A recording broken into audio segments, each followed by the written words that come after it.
بسم اللہ الرحمن الرحیم. میں نعمان احمد بٹ ہوں اور آپ جعفر گجرانوالہ دیکھ رہے ہیں. ناظرین، آج 3 تاریخ ہے اور پاکستان مسلم لیگ نون کا آج ایک پاور شو گجرانوالہ اجنا اسٹیڈیم میں ہوا، جس میں میاں نواز شریف صاحب، میاں شہباز شریف اور مریم نواز تشریف لائے. اور وہاں پر کیا سرگرمیاں تھیں، کتنا کراؤڈ آیا، کراؤڈ کیسا تھا، کتنا چارج تھا، کیا میاں نواز شریف صاحب نے کہا، کیا شہباز شریف صاحب نے کہا اور کیا مریم نواز صاحبہ نے کہا، اس بارے میں ہم آج تجزیہ کریں گے. اور میرے ساتھ موجود ہوں گے سینئر جرنلسٹ ہیں گجرانوالہ سے فرحان میر. ان سے بات کریں گے اور ان سے پوچھیں گے کہ انہوں نے کیا دیکھا. آج سارا دن انہوں نے بھی کوریج کی اور وہاں پر اسٹیج پہ بھی، گرد و نواح میں بھی اور کراؤڈ کے اندر بھی وہ دیکھتے رہے. السلام علیکم میر صاحب. وعلیکم السلام جی. میر صاحب بہت شکریہ آپ کے ٹائم دینے کا. میر صاحب، کیا آج کے آپ جلسے کے بارے میں کہنا چاہیں گے کہ کیا یہ فلاپ شو تھا یا کامیاب جلسہ تھا؟ جی نعمان، دیکھیں گجرانوالہ کا جو آج یہ جلسہ ہے، گزشتہ جلسوں کے اگر اس سے کمپیریزن تو کوئی بنتا ہی نہیں ہے. یہ آج کا جو شو تھا یہ ایک ایوریج شو تھا مسلم لیگ نون کا. مسلم لیگ نون کی جو ہوپس تھیں وہ بڑی ہائی تھیں، مگر آج کا جلسہ ایسا لگتا ہے کہ پی ٹی آئی والے جو دعوے کر رہے تھے وہ آج ان کے دعوے کچھ سچ ہوتے ہوئے دکھائی دے رہے ہیں. مسلم لیگ نون کا یہ گڑھ سمجھا جاتا تھا اور آج لگتا ہے گڑھ کے اندر کچھ شگاف پڑ گیا ہے. پی ٹی آئی والے، ہم نے الیکشن کمپین میں بھی ان کو کور کیا، ان کا یہ کہنا تھا کہ تاجر برادری اور یہ سب بزنس کمیونٹی جو ہے وہ ہمارے ساتھ ہے، اور آج اس کا عملی مظاہرہ بھی ہمیں نظر آیا. ہمیشہ سے جو بزرگ سیاستدان ہے، خان غلام دستگیر خان، وہ جب بھی کوئی جلسہ ہوتا تھا، کوئی بڑا ایونٹ گجرانوالہ میں آتا تھا، وہ سب سے پہلے بزنس کمیونٹی، تاجر تنظیموں کو آن بورڈ کرتے تھے، بازاروں کے چکر لگاتے تھے، وہاں پر جاتے تھے اور باقاعدہ طور پر لوگوں کو بلایا جاتا تھا اور ان سے میٹنگیں کی جاتی تھیں اور چیزیں پلان کی جاتی تھیں. یہ پہلی دفعہ ہوا ہے کہ بزنس کمیونٹی اور تاجر تنظیموں کو آن بورڈ نہیں کیا گیا، جس کی وجہ سے کاروباری برادری آج لا تعلق نظر آئی ہے. گجرانوالہ میں یہ جو جلسہ عام ہوا ہے. اچھا، ایک اور چیز میر صاحب یہاں پہ دیکھنے والی ہے کہ جس طرح کے جب ایک سیاسی پاور شو ہوتا ہے، وہاں پر جو گجرانوالہ میں بورڈز لگے ہوئے ہیں، وہاں پر بڑے بڑے جہازی سائٹس کے جو قدور بورڈز ہیں، ان کے اوپر میاں نواز شریف کی تصویریں جو ہے نا دکھائی دیتی ہیں. میں آج صبح جب آ رہا تھا کوریج کے لیے تو میں نے دیکھا کہ کافی زیادہ بورڈز جو ہے نا وہ بالکل فری تھے. مجھے 2 3 4 صرف لوگوں کی چیزیں نظر آئیں، جن میں مدثر قیوم نارا کی ایک پٹی لگی ہوئی تھی، عثمان ابراہیم صاحب کا ایک بورڈ تھا، عمر فاروق ڈار صاحب کے 2 بورڈ تھے. اور لیکن سب سے زیادہ جو تشہیر دیکھنے میں آئی اور جو اسٹیڈیم کے باہر جو قدور بورڈ لگائے گئے تھے وہ قومی بٹ صاحب کی طرف سے تھے، جنہوں نے بہت زیادہ اس کے اوپر ویلکم کے جو بورڈ لگائے ہوئے تھے. خرم دستگیر خان کی تصاویر تھیں، میاں نواز شریف کی تصاویر تھیں، مریم نواز صاحبہ کی تصاویر تھیں. کیا یہ صرف کوئی مسلم لیگ نون کے اندر جو ٹکٹوں کی غیر منصفانہ تقسیم ہے، یا مسلم لیگ نون کے اندر جو دھڑے بن گئے ہیں جو ان کے اوپر کو آپس کی مخالفت کی وجہ سے، ایسا تو نہیں ہے؟ جی، دھڑا بندی بھی تنظیموں میں ہوتی بھی ہے اور گجرانوالہ میں دھڑے بندی اس دفعہ نظر بھی آئی ہے. تشہیر انہوں نے بھرپور کی تھی، تیاری بھی. حلقے میں دیکھیں سب الیکشن لڑ رہے ہیں، یہ تو نہیں کہا جا سکتا کہ حلقے میں لوگوں کے ساتھ ان کا رابطہ نہیں تھا. رابطہ تو بھرپور تھا. سارے ٹکٹ ہولڈر جو ان کے قومی اور صوبائی اسمبلی کے ہیں وہ سارا دن حلقوں میں پھر رہے ہیں، لوگوں سے ووٹ مانگ رہے ہیں. اصل جو بڑی وجہ بنی ہے، جو ایک تو موسم کو بھی آپ اس کو بھی آپ مورد الزام ٹھہرا سکتے ہیں. کاروبار آج ایک دوسری بات یہ ہے کہ آج ورکنگ ڈے تھا، جتنے بازار تھے ان کے لیے مسلم لیگ نون کو اسٹریٹجی نہیں بنا سکی. اگر یہ جلسے کا ٹائم تھوڑا سا لیٹ ہوتا، چونکہ 5 بجے فیکٹریاں بند ہوتی ہیں تو لوگ فری ہوتے ہیں، بازار بھی چونکہ شام کو کام بند ہوتے ہیں، تو پھر آگے ہمارا گجرانوالہ کا جو ٹرینڈ تھا وہ رات کے جلسے کا تھا. عموماً 7 8 بجے جب بھی آگے جلسے ہوتے تھے، 7 8 بجے چھٹی والے دن لوگ وہاں پر آتے تھے اور ایک ایونٹ کے طور پہ فیملیاں بھی آتی تھیں اور ان جلسوں میں شرکت کرتے تھے. یہ پہلی دفعہ ہوا ہے ورکنگ ڈے میں جلسہ رکھا گیا ہے. سردی کی شدت بھی تھی، صبح ہلکی سی بارش بھی ہوئی، کچھ چھوٹے موٹے اختلافات بھی ان کے آج دیکھنے میں نظر آئے ہیں، خصوصاً 2 بڑے سیاسی گھروں کے، اور اس کی وجہ سے لگتا ہے کہ آج کا یہ جو شو ہے یہ ان کا ناکام ہوا ہے. میر صاحب، اس میں اگر میں بات کروں، صبح تو ایسا دکھائی دے رہا تھا کہ جیسے خدا بھی مہربان ہے نون لیگ کے اوپر، کہ اللہ تعالیٰ بھی چاہ رہا ہے کہ مسلم لیگ نون کا جو گجرانوالہ کی قیادت ہے یا ان کی جو تنظیم ہے اس کی بھی کوئی عزت رہ جائے، کوئی بارش ہو جائے. وہ بھی دعا کرتے رہے کہ بارش ہو جائے اور ہمیں جو وہاں پہ لوگوں کو اکٹھا نہ ہی کرنا پڑے، جو کہ وہ نہیں کر پائے. دوسری بات یہ ہے کہ اسٹیڈیم کے اندر 35% ایریا جو کہ لوگوں کے لیے تھا، اس کو بھی نہ بھر پانا، سٹینڈوں کا خالی رہ جانا، اور اس کے آپ سمجھتے ہیں کہ جو این اے کے کینڈیڈیٹس ہیں، جس طرح آپ کے عثمان ابراہیم صاحب کی، خرم دستگیر صاحب کے گھر نہ آنا، پھر محمود بشیر ورک اور امان اللہ وڑائچ کی آپس کی مخالفت، پیر غلام فرید اور وقار چیمہ کی ٹکٹ کے ڈسٹریبیوشن، اس طرح کی مخالفت، اور جس طرح کے ٹکٹوں کی غیر منصفانہ تقسیم تھی، اس نے سٹی کی جو تنظیم ہے اس کو اور یوتھ کو ڈسپرس کیا ہے۔ ٹکٹیں تو دیکھیں قیادت نے اپنی مرضی سے دی ہیں، اور چھوٹے موٹے اس طرح کے معاملات تو پارٹیوں میں چلتے رہتے ہیں، پر میرا نہیں خیال کہ یہ زیادہ اثر انداز ہوئے ہوں گے۔ بارش کا ایک فیکٹر تھا، رات کو جو ہیں وہ اپنے فیصلے مسلم لیگ نون کی قیادت نے چینج کیے، میں بھی ادھر ہی تھا، موجود تھا، اور رات کو جب ہلکی سی بارش ہوئی تو اس کے بعد انہوں نے جو ہے اس کو کارڈن آف کر کے پنڈال کو چھوٹا کر دیا تھا۔ مگر مسلم لیگ نون کو یہ اس بات کا اندازہ تھا کہ جو ان کے جو آج کل جو جلسے ہو رہے ہیں، جیسے سیالکوٹ کا ہوا ہے، سوات کا ہوا ہے، فیصل آباد کا بھی جلسہ ہوا ہے، وہ بھی میاں محمد نواز شریف کے سابقہ جلسوں سے چھوٹے جلسے تھے، اس لیے مسلم لیگ نون کو اندازہ تھا اور انہوں نے اس اندازے کے مطابق ہی بندوبست کیا ہوا تھا۔ اور اگر لوگ آج فینس کو توڑ کر اگر سیڑھیوں پہ نہ چڑھتے تو مسلم لیگ نون نے جتنا اپنا پنڈال بنایا ہوا تھا، وہ پنڈال تو میاں نواز شریف جب خطاب کرنے لیے ہیں تو مسلم لیگ نون بھرنے میں کامیاب ہو چکی تھی، مگر لوگ فینس توڑ کے چونکہ وہ اس کی انفلوئنس کی طرف چلے گئے، جس کی وجہ سے پنڈال ایک دم خالی ہو گیا، اور اس لیے مسلم لیگ نون کو تھوڑی سی پریشانی کا سامنا کرنا پڑا۔ اگر یہ جمعے والے دن جلسہ کیا جاتا اور تھوڑا سا چیزوں کو پلان کر کے کیا جاتا تو میرا خیال ہے کہ یہ جلسہ مزید اس کے بہتر نتائج حاصل کیے جا سکتے تھے۔ میر صاحب ابھی تھوڑی دیر پہلے جعفر گجرانوالہ پہ ایک فوٹیج چلی ہے جو کہ ڈرون شاٹ ہے، اور یہ اس وقت کے شاٹ ہیں جب میاں نواز شریف خطاب کر رہے تھے، تو اس وقت جو سٹینڈوں پہ لوگ موجود تھے اور گراؤنڈ کے اندر جتنی سپیس موجود تھی، ان ساری چیزوں کو آپ کاؤنٹ کر کے کیا اسٹرینتھ کو کیا آپ کے مائنڈ میں آتا ہے کہ کیا فگر ہے، کتنے لوگوں کو مسلم لیگ نون آج گراؤنڈ میں لا سکی ہے نواز شریف کے جلسے کے لیے؟ نعمان بھائی،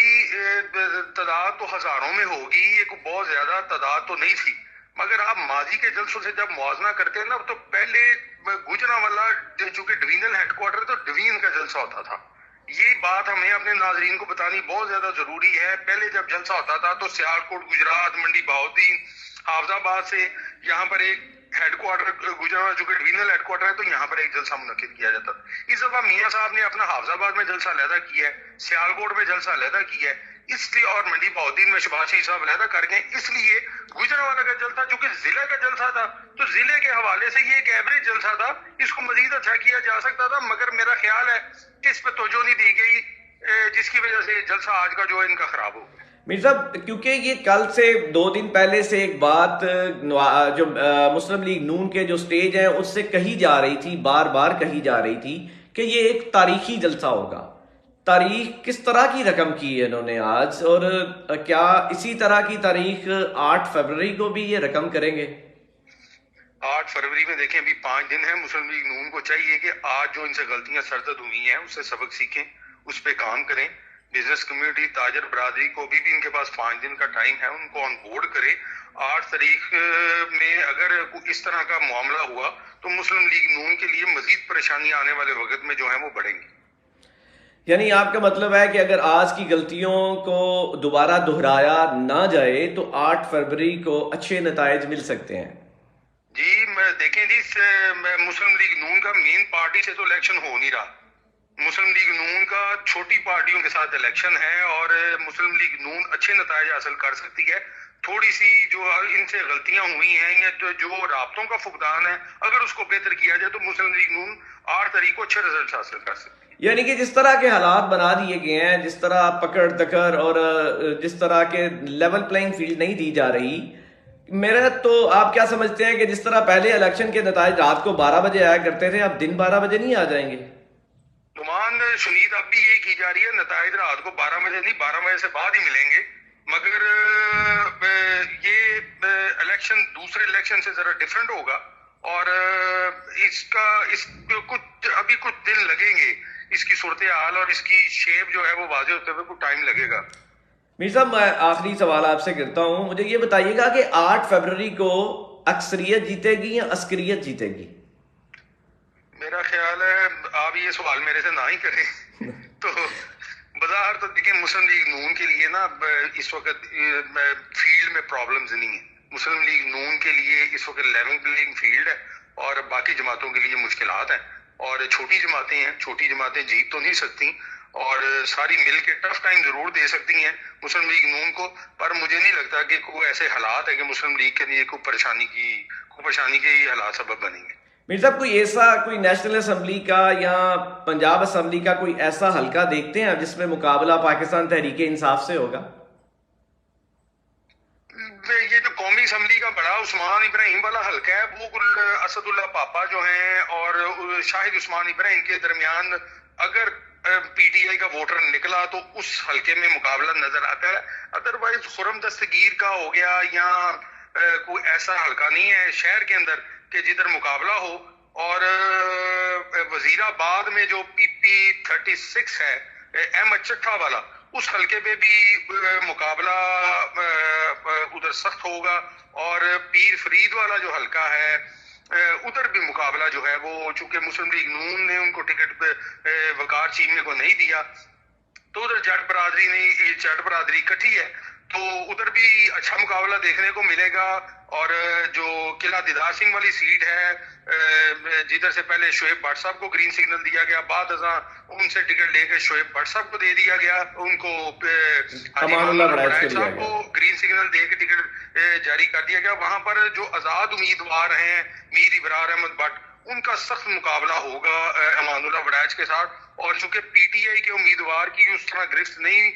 وہ نئے امیدوار ہیں تشکل عباس وڑائچ, اس حوالے سے جو میر ابرار ہے آزاد امیدوار وہ مسلم لیگ نون کے امیدوار کو بڑا ٹف ٹائم دے رہے ہیں. لیکن میر صاحب پی پی 70 کی آپ نے بات کی, میر ابرار واقعتاً اگر ووٹ توڑیں گے تو وہ پاکستان مسلم لیگ نون کا توڑیں گے, لیکن وہاں پہ ایک اور بات بھی موجود ہے. وہاں پہ عاطف منیر دگل جو کہ مقامی بھی ہیں اور وہ NA 77 پہ بھی اور پی پی 70 پہ بھی وہ الیکشن کنٹیسٹ کر رہے ہیں, اور ان کا تعلق بھی قلعہ دیدار سنگھ سے ہے, اور ان کے ساتھ ساتھ جو امیر ابرار ہیں ان کا تعلق بھی قلعہ دیدار سنگھ سے ہے, اور ان کے ساتھ جو پاکستان تحریک انصاف کے کینڈیڈیٹ ہیں تشکل عباس وڑائچ, ان کا تعلق بھی قلعہ دیدار سنگھ سے ہے. اور دوسری بات یہ ہے کہ اگر اسی چیز, کیونکہ وہ تو ڈسٹریبیوٹ ہو جائے گا, ڈسپرس ہو جائے گا سارا کا سارا ووٹ. دوسری بات یہ ہے لدے والا سے اگر ہم بات کریں تو لدے والا سے کرین کے اوپر ایک کینڈیڈیٹ ہیں زاہد وڑائچ, وہ بھی وڑائچ فیملی سے ہیں. اس کے علاوہ نون لیگ کی طرف سے ٹکٹ ہولڈر جو ہیں امان اللہ وڑائچ ہیں. کیا وہاں پہ کوئی سچویشن اس طرح کی مقابلے والی نظر آ رہی ہے کہیں پہ کسی کے ساتھ؟ دیکھیں میاں عزیز جو آزاد امیدوار ادھر سے کھڑے ہوئے تھے, ڈاکٹر غلام سرور سابق MP ہیں, ان کے بیٹے تھے, وہ پی ٹی آئی کے تشکل وڑائچ کے حق میں دستبردار ہونے کے بعد ان کا جو پورا دھڑا ہے نا وہ میر ابرار کے ساتھ لگ گیا. میرا نہیں خیال اور امیدوار ادھر زیادہ افیکٹو ہیں. ادھر آزاد امیدوار میر ابرار اور مسلم لیگ نون کے امیدوار کے درمیان جو ہے وہ سخت مقابلہ ہوگا. میر صاحب وہاں پہ نون لیگ کے اشرف وڑائچ جو ہیں انہوں نے بھی اپنے آپ کو جو ہے وہ تشکل عباس وڑائچ کے ساتھ پی ٹی آئی کے پلڑے میں تولا ہے. مجھے دیکھیں نعمان, مجھے اس بات کا علم تو نہیں ہے, مگر وہ چونکہ نون لیگ کے سابق MP ہیں اور وہ ایک جماعت کو ریپرزینٹ کرتے ہیں, اور اگر وہ اس طرح کر رہے ہیں تو ظاہر ہے وہ جٹ فیکٹر کی وجہ سے ہو رہا ہے. پر تینوں امیدواروں کے درمیان بھی اگر مقابلہ ہوگا تو پھر یہ چیز جو ہے وہ آزاد امیدوار کے حق میں جائے گی, چونکہ اگر تشکل عباس وڑائچ بھی جٹ برادری سے تعلق رکھتے ہیں اور امان اللہ وڑائچ کا بھی جٹ برادری سے تعلق ہے, پھر دو جٹ اگر لڑیں گے تو پھر تیسرے کو یقیناً جو دوسری برادری کے ہیں تو ان کو یقیناً فائدہ ہوگا اس کا. لیکن فائدہ کس طرح سے ہوگا؟ وہ تھوڑا سا وہاں پہ یہ بھی موجود ہے کہ امان اللہ وڑائچ جو ہیں وہ چونکہ ان کا تعلق پاکستان مسلم لیگ نون سے ہے اور وہ ٹکٹ بھی لے چکے ہیں, اور ابرار میر جو ہیں وہ بھی ریس میں شامل رہے ہیں ٹکٹ لینے والوں کی, تو وہ بھی نون لیگ کا ووٹ جو ہے وہ ڈسٹریبیوٹ ہو جائے گا وہاں پہ. اگر نون لیگ کا ووٹ دیکھیں ڈسٹریبیوٹ, اب وہ کمپین تو یہ تو واضح ہو گیا کہ نون لیگ کے جو ٹکٹ ہولڈر ہیں وہ امان اللہ وڑائچ ہیں. نون لیگ کا جو ووٹ ہے وہ تو یقیناً امان اللہ وڑائچ صاحب کو ہی پڑے گا. لیکن وہاں پہ ایک اور چیز بھی دیکھنے کو ملی ہے اور سننے کو یہ چیز مل رہی ہے کہ امان اللہ وڑائچ اپنا ووٹ مانگ رہے ہیں اور اوپر سے جو محمود بشیر ورک ہیں NA 77 پہ ان کا ووٹ نہیں مانگ رہے, اور اوپر سے جو NA 77 کے کینڈیڈیٹ محمود بشیر ورک ہیں وہ اپنا ووٹ مانگتے ہیں اور پی پی میں وہ امیر ابرار کا ووٹ مانگتے ہیں. جی یہ تمام جتنے بھی حلقے ہیں نا سوائے شہر کا حلقہ چھوڑ کے ان تمام حلقوں میں اختلافات جو ہیں وہ موجود ہیں. وزیر آباد بھی جو ایک حلقہ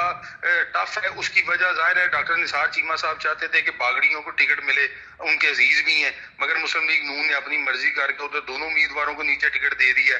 اور یہی پرابلم جو ہے ورک صاحب کے ساتھ بھی ہے. ورک صاحب کا بھی حاجی امان اللہ صاحب کے ساتھ جو ہے ریلیشن ٹھیک نہیں ہے, اور عطا تارڑ صاحب چاہتے تھے کہ ورک صاحب کی جگہ میں الیکشن لڑوں, نیچے ان کے بھائی بھی ایم پی ہیں. یہ اختلافات کی وجہ سے جو ہے یہ حلقے جو ہیں ہمارے گوجرانوالہ کے جو ہے وہ مشکل کا شکار ہے. نون لیگ کی پریشانی ہے. اگر یہ اختلافات پارٹی قیادت بیٹھ کے اگر ان کو حل کروا دیتی تو آج یہ مسلم لیگ کو یہ اس طرح کے حالات دن نہ دیکھنے پڑتے, آج کا دن کو نہ دیکھنا پڑتا. بہت شکریہ میر صاحب, آپ کا وقت لیا. جی میرے ساتھ موجود تھے فرحان راشد میر, جن سے ہم نے بات کی اور آج کے جلسے کے بارے میں ہم سے تجزیہ لیا, اور اس کے ساتھ ساتھ ہم نے ان سے بات بھی کی کہ وہ جو ہے وہ کیونکہ یہ اچھی نظر رکھتے ہیں گوجرانوالہ میں سیاست کے اوپر, اور انہوں نے تمام حلقوں کے بارے میں ہمیں اپڈیٹ دی. ہمیں دیجیے کل تک کے لیے اجازت. اللہ نگہبان.